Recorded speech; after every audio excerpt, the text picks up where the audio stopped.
Today we are having a vendor briefing with Beam 4K. So we'd like to welcome the CEO, Martin Winston from Beam 4K. Welcome, and the floor is yours. Reminding this is a vendor briefing, not an inquiry. So we do not give opinions, but we may ask a lot of questions.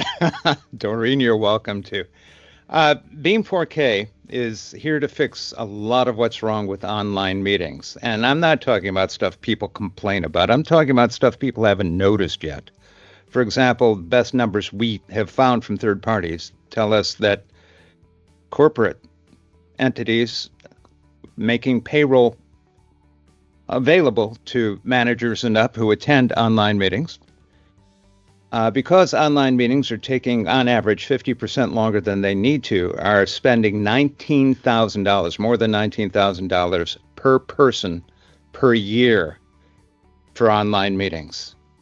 And competitiveness has gone down because of Zoom fatigue, and creativity has gone down because of Zoom fatigue, because there's no breaks, no time to think about stuff, no time for back of brain.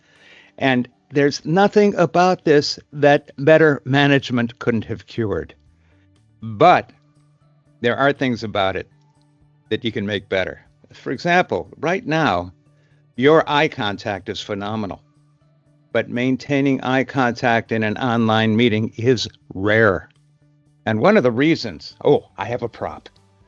One of the reasons is it's really hard to put a camera behind the center of the screen because the screen's in the way. So we had to start with some root physics and figure out a way to let a camera see through a screen that a projector on the front of the screen would not penetrate. We had to stop light at a piece of glass in one direction and let it through from another. That led to an investigation of microstructures on glass and ways to create them. And there is no obvious, easy way to do it. We knew that we'd have to involve a femtosecond laser in the tooling. But most femtosecond lasers don't have tables as big as the screen sizes that we're dealing with. Found one in Barcelona. I wanted to have primarily U.S. manufacturing, but that piece of tooling is going to have to come from Spain. I'm sorry. Maybe someday we can afford to build one here. So the trick is what privacy filters do. If you come in at an angle, it blocks what you see. If you go straight through, you're fine. And we can establish that on the surface of the glass. And at the same time, you've got a second problem. If you have an ultra short throw projector in front and a transparent piece of glass, how do you stop the light and make a vivid image happen? And we're also doing that on a scale of tens of microns. Some serious physics involved in that. Oh, yeah. I've done more trigonometry in the last few weeks than I did in all of my school career. See, it really is used. Oh, see, I had just finished my third college course in advanced differential equations. I didn't do very well as a grade, but it suddenly occurred to me there hadn't been a bit of math I'd learned in the previous 4 years that I was ever going to use in real life. Vengeance hits with this company. There you go. I'm just happy spreadsheets are so good at it. Well, why is it important to put that camera dead center behind the screen? The answer is, when you look at the screen, you're looking at the camera. If you want to get that constant eye contact, if you want to relate to people, there is nothing more human than eyes. In fact, in the history of film, photography, broadcast, television, the mantra that the old timers learned, since been lost, it'll be recovered someday, is that there is no stronger magnet for the viewer's eyes than one set of eyes on the screen. As soon as you have more than one target, which one do you look at? Your eyes vary, they move. And when your eyes are moving, you're also being invited to tune away. So you learn the importance of centering a shot, one face, one mind, one set of eyes. And if you're on camera, you learn to be as relatable as you can possibly be. How many anchors have you seen who smile down here and don't smile up there? Right? It's a skill set. It's a talent. That's a little bit of what we're about. Now, the challenge that I wanted us to conquer was one of attention, communications, efficiency, and wasted time. Zombie meetings are recurring meetings that no longer have a purpose. How do you identify zombie meetings? Well, one way is if you can possibly find a way to go into every piece of meeting software, every scheduler, every calendar on your computer, and search for meetings that keep happening. What are they about? One way, when you search through those meetings, how many have a title like Regular Thursday Meeting? Chances are very good. No agenda? No, very little agenda, nothing very specific. The longer the agenda, the more likely the meeting is to be productive, and that's an accidental statistic. It is a statistic. I've gone through the research houses who were kind enough to share detailed data on these things. Meeting duration. The most popular, number one most popular meeting duration is 30 minutes. The second most popular meeting duration is 60 minutes. And guess what? When it's time to schedule a meeting, those are the defaults of any piece of software used to schedule a meeting. It's a 30-minute block or it's a 60-minute block. Why? People overall tend to be 3 to 5 minutes late to a meeting. And when they get there, there's socialization, there's time wasting. I would love to disable chat in every meeting. That's a distraction. I would love to stop those scrambling rectangles that they use when you're screen sharing. I would love to raise your hand. I have a question. Do we know anything about lunch tomorrow? You know, how many of those have you been through? The more people who are asked to contribute, the less likely their answers or questions are competent. We have specializations, don't we? We have areas where we know what we're doing, an area where we just want to get our thumbprint on the thing so they'll think we're important. And reviews are coming up. You know, there's so many motives that come to the table with these things. Now, I don't want to vilify meetings. Our country, the world, all of business would have been in a very bad place if online meetings hadn't rescued us from the pandemic. It's a hero. We can't besmirch a hero, but that doesn't mean we don't have a lot of bad habits that surround them. There are online meetings, right?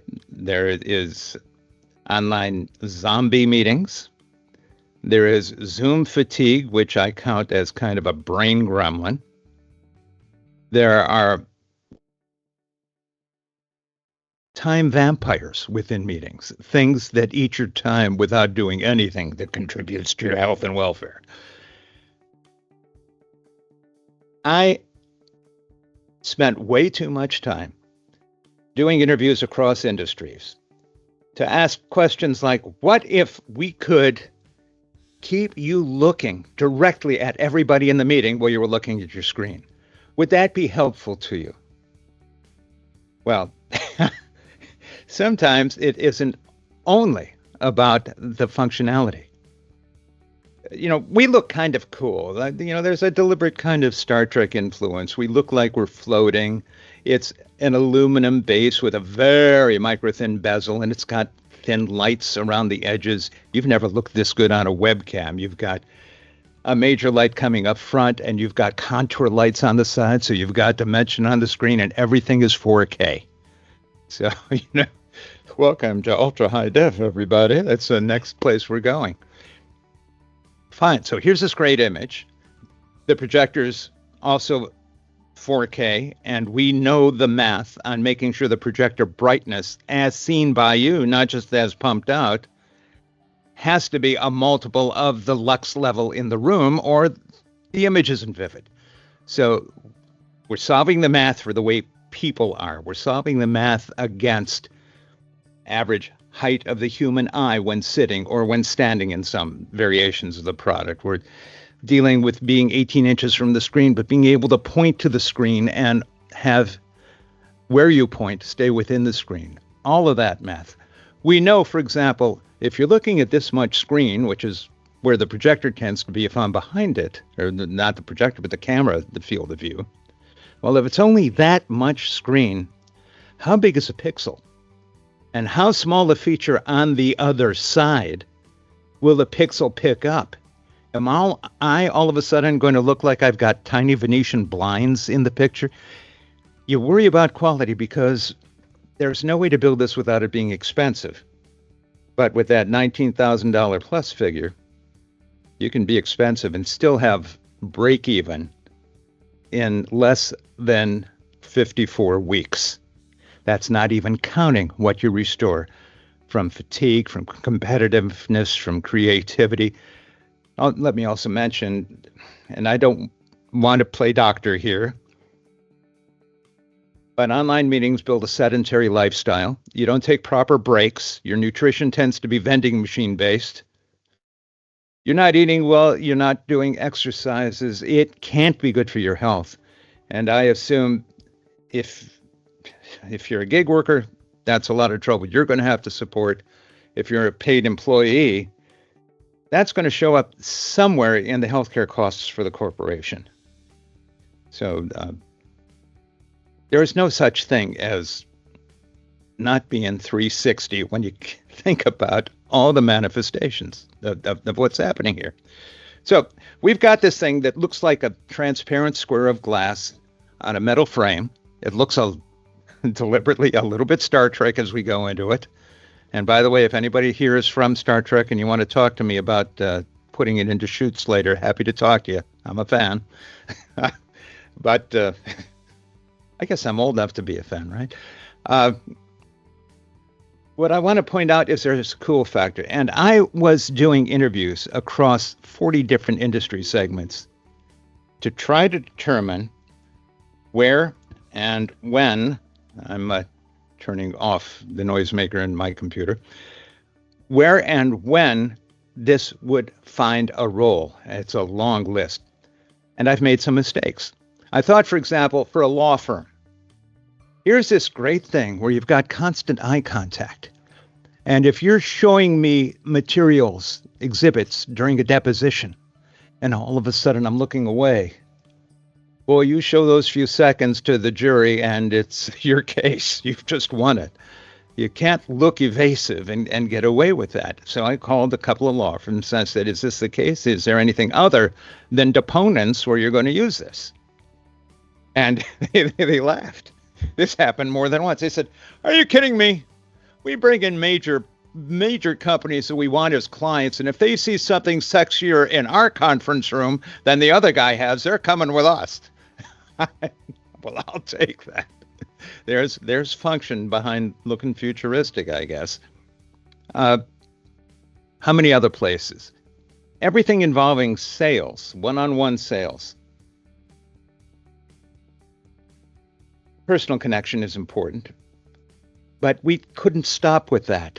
Those scrambled rectangles when you're screen sharing or window sharing, hate those.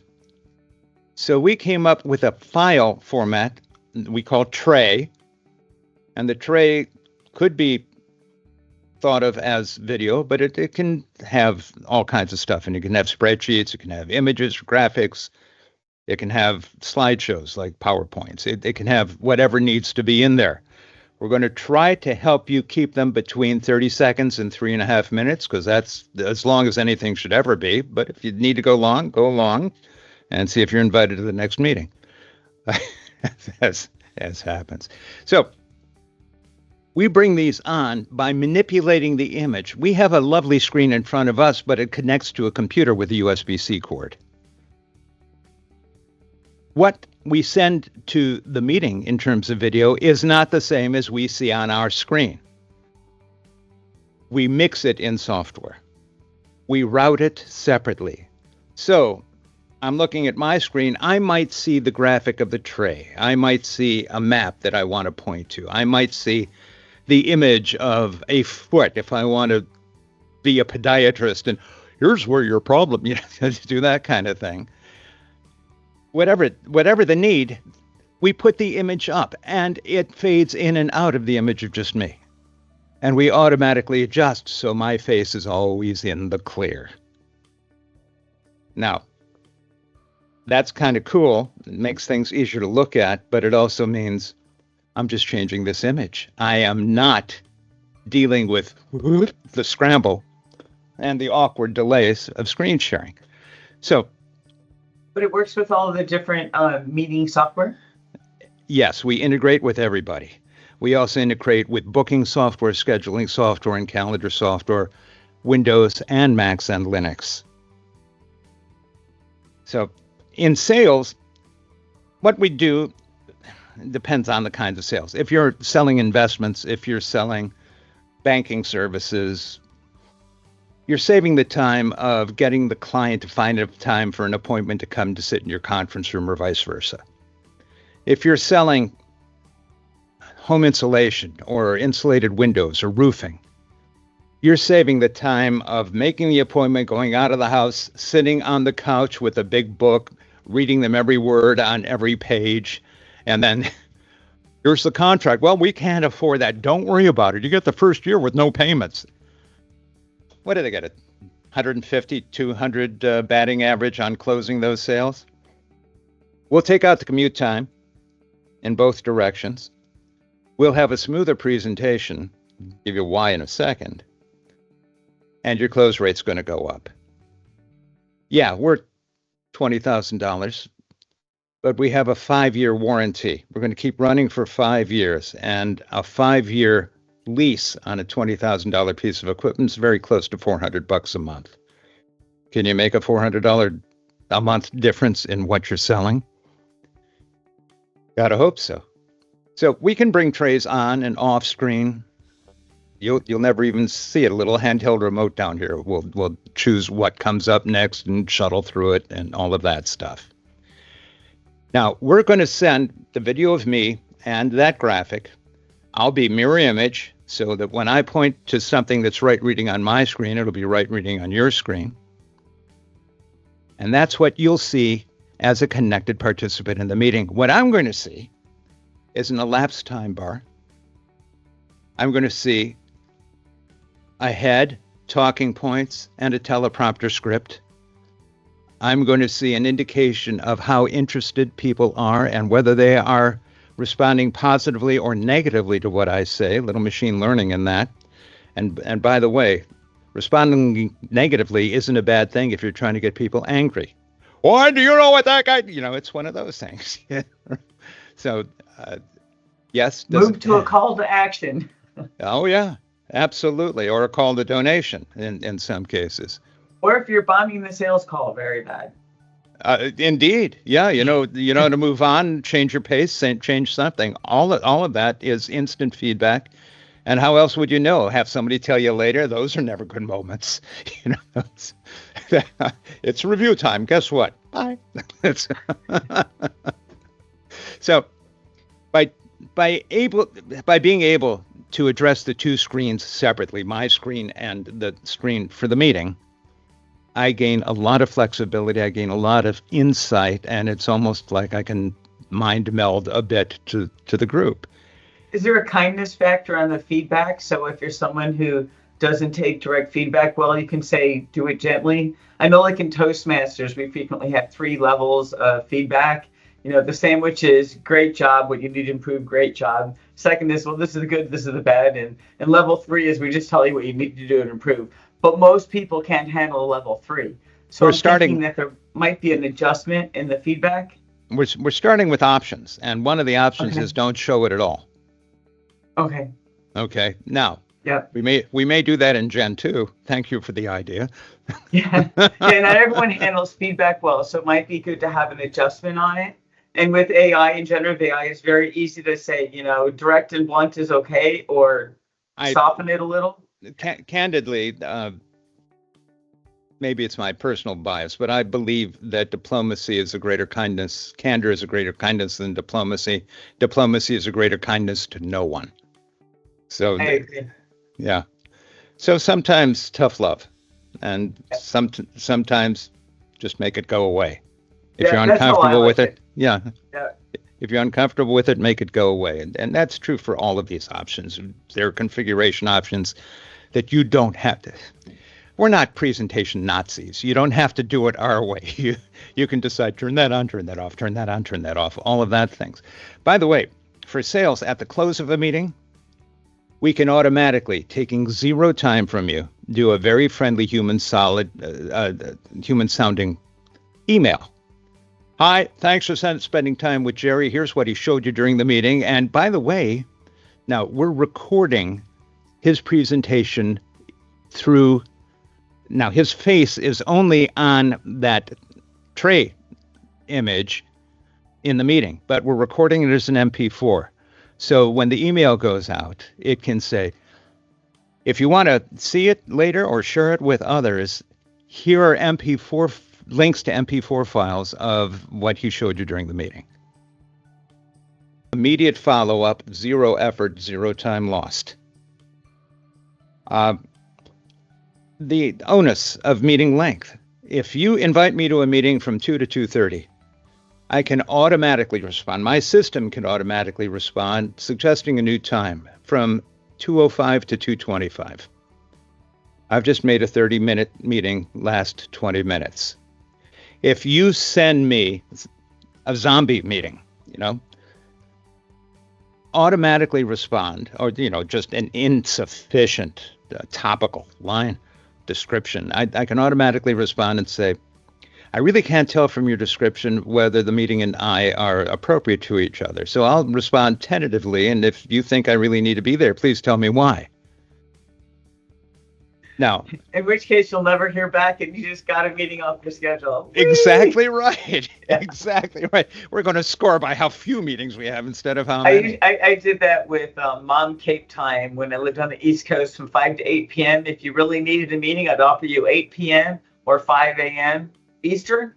And there's only one time when my son was a toddler, the entire time that someone needed to meet between 5 and 8 p.m. that it really was urgent.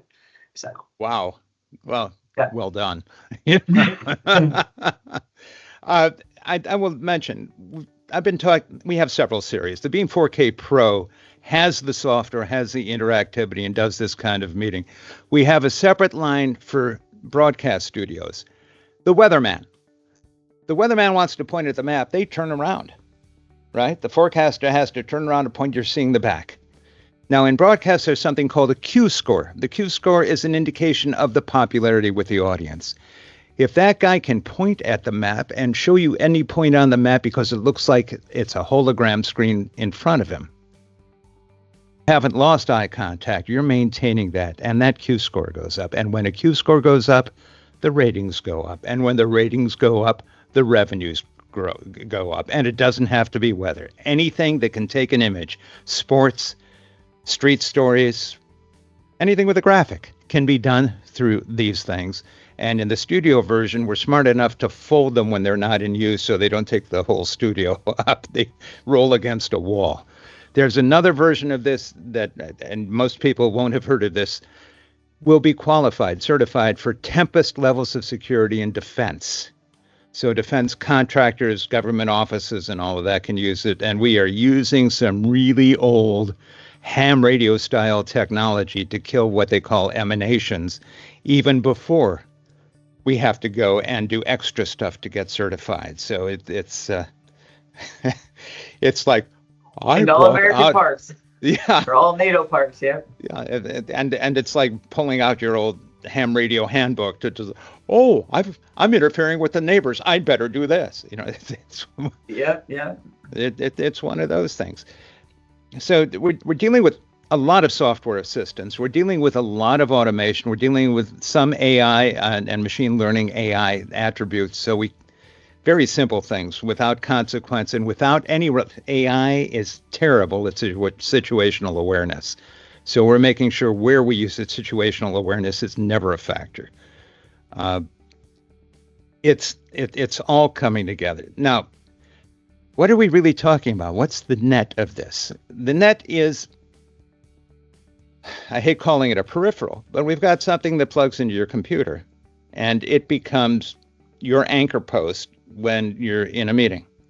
The meeting will go onto the screen. The things you need to see go onto your screen. You're still using the computer for the connection.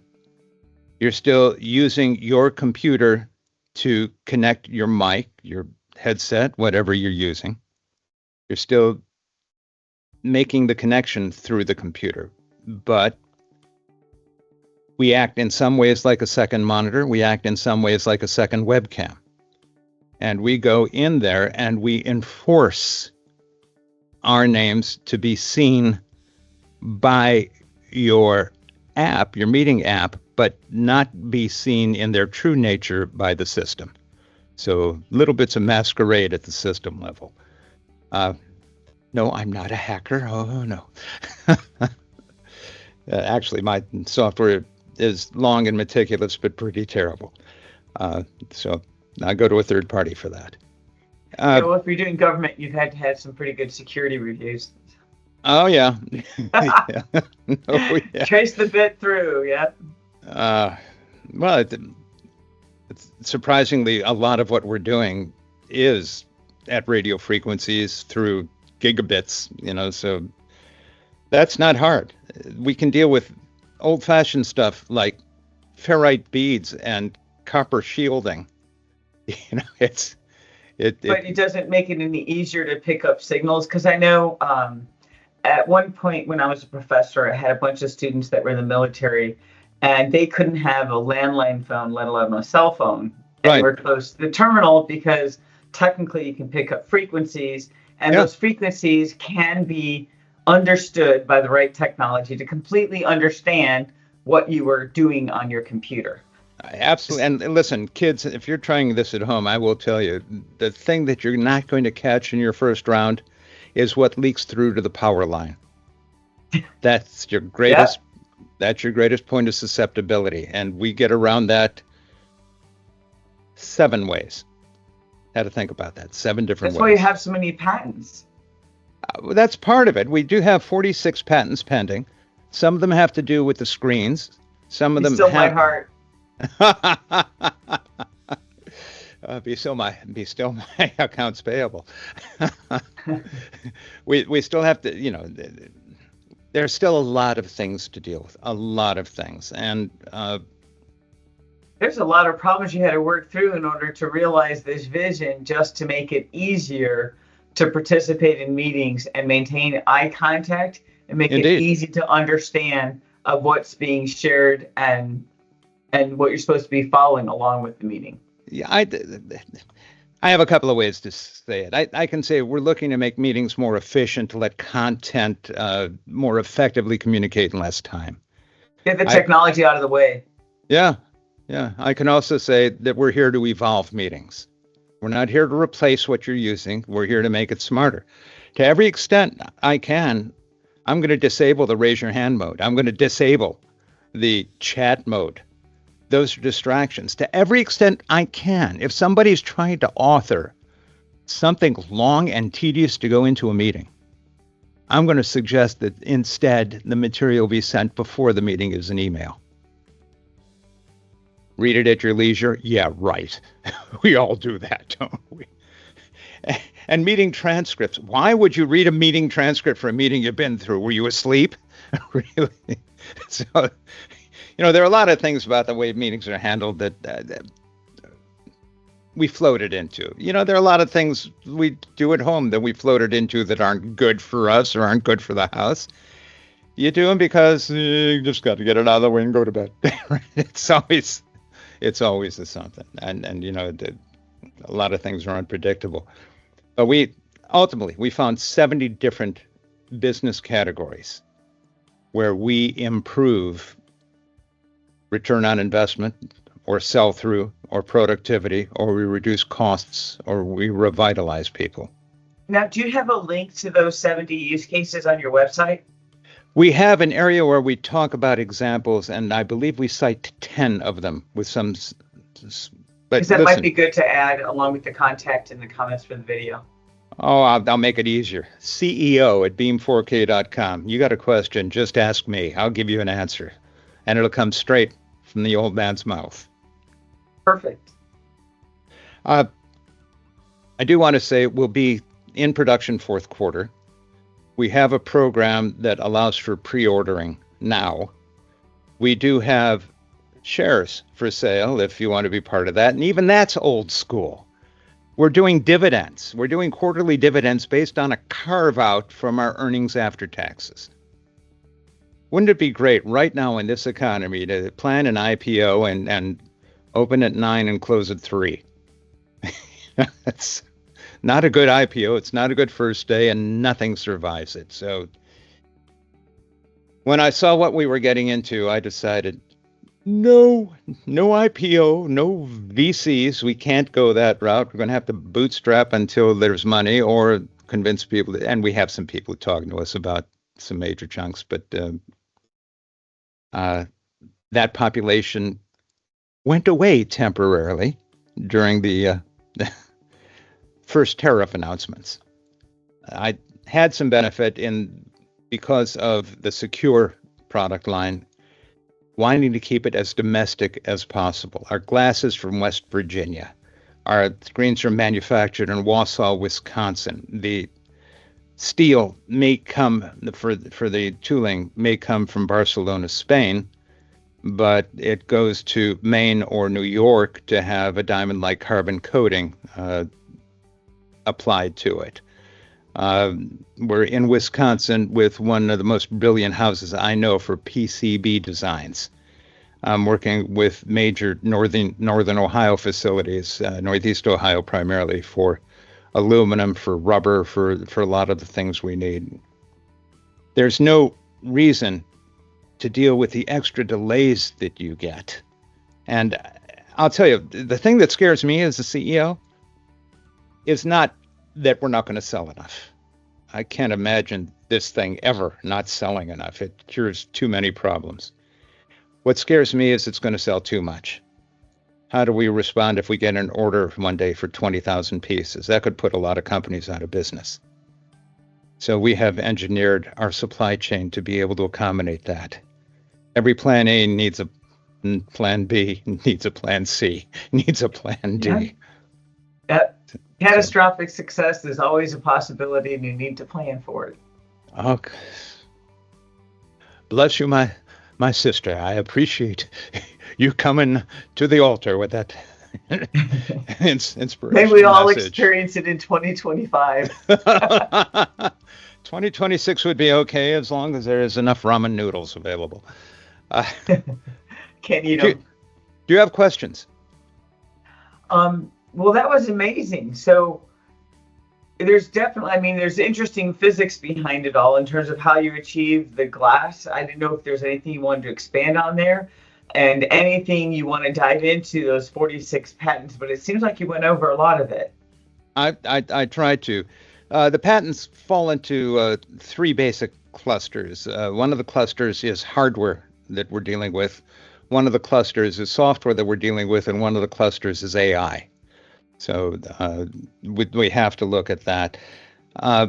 From the hardware perspective, we have what I can call Hollywood-inspired lighting. What happens if you're lighted in this T? That is your mouth, that is your eyes, that is the bridge of your nose. These are the characteristics by which people recognize faces. But beyond that, we're also coming in to contour the cheeks. Now we have dimension. Distance has to do with exposure in light. So now we have dimension and a sense of physicality. Do we need 3D? Well, I may be biased there, but I happen to feel that if 3D was that compelling a thing that you wouldn't be able to walk into a store anywhere and not see a rack with the very newest Viewmaster discs on it. I had one of those. Had. And when's the last time you bought a disc for it? It's still probably in a box somewhere. And that does not sustain an industry, does it? Yeah. That kind of thing isn't important. Are our screens interactive? No, but they can be. I'm not sure why you'd want them to be, but yeah, they can be. It'd be a little more expensive, not terrible. Why are we starting at $20,000? Because it costs a lot to build these things. 4K, this camera I was showing you is a broadcast quality camera being custom produced for us, which actually saves us some money. But what store have you ever seen with anything this size? This isn't a security camera. This is what's called a POV camera or box cam. Every reality show that you've seen, especially if it's a house where people are living together and having private conversations, has 20 or 30 of these things set up high and pointing down. We're using it because of the video quality you get. And video isn't just resolution. Video is how deep the pixel depth is, how refined the colors get. Is it little steps or big steps from one color to the next? And that makes a difference. It doesn't make... I'm not talking about the difference to engineers. I'm talking about the difference to people who are looking at the picture that results from it. It's you. You're what counts. It's not me. It's not the guy who is building the camera. It's not the engineer saying, hey, you know what? We could go to half steps on. No, it's not about any of that. It's just about, wow, you look like a real person. Isn't it? And by the way, our lighting, our bezel lighting, is at a color temperature that makes for accurate color depiction. How many times? On all races? All races. On all races? Because I know with my friends, we always tease on RGB lights, depending what race you are, as to what color is better to put it on to make you look good. Well, it's about clothing and makeup, too. How many sweaters have you seen that look green under some kind of light and brown under another? Right? Or blue and yellow or an orange or something else.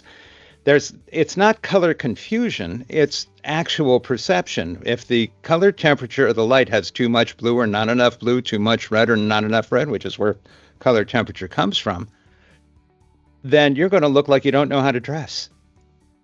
Oh, I should mention, not in the first version, but I've been exploring what machine learning can do for us. And if you happen to want to show up for a meeting wearing a wife beater, but you don't want people to know it, we can make it look like an Armani suit.